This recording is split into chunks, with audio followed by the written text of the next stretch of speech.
Hi guys, welcome to App Testify. Today I'll be showing us how to make a deep fried king prawn. We've sold over 1000 units of this. In 2020 alone, we've sold over 300 units, and this is minus the party order that we had. This is a very easy recipe to make. It's one of our favorite small chops. This is very easy to make, very quick to make, and the recipe is usually something you have at home. We also have the shellless one, we have the stir fried one. So let me show you how we do it. The first thing you do is to wash the prawn, and after that you get the one you'll use for the shellless.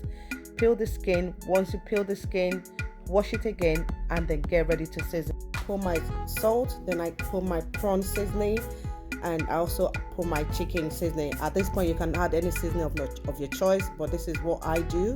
Then make sure that it's well marinated. Once that is done, and make sure that I apply the same seasoning to the king prawn as well. Put my prawn seasoning.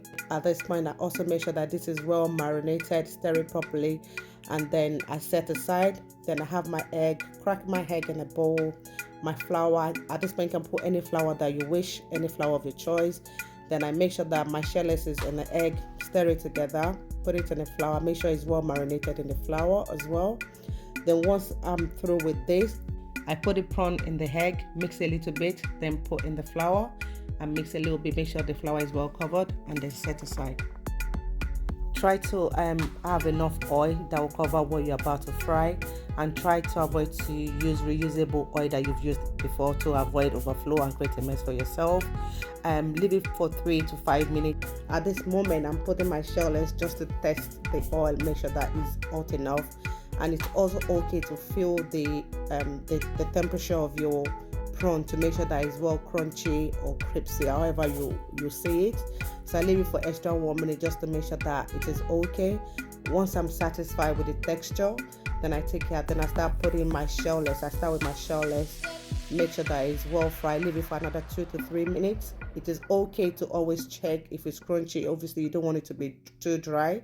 So you stir, and you can see that it's brown now, ready, set aside. So at this point I start putting in the king prawn in my oil. I start putting more, and make sure the oil covers the prawn that I had in the pot. It is okay to stir as many times as you can, just to make sure that the oil covers all the prawns that you have in the pot. And you can stir, you can't leave it to go away for 1 minute. Just keep stirring because it cooks very quickly.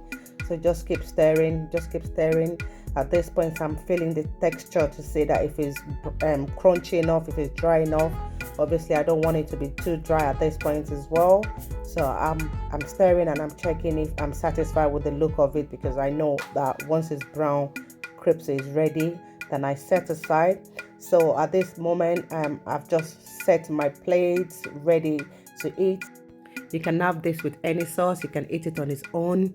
And thank you for watching. If you have any question for me, please drop it in the comment section. Thank you so much for watching.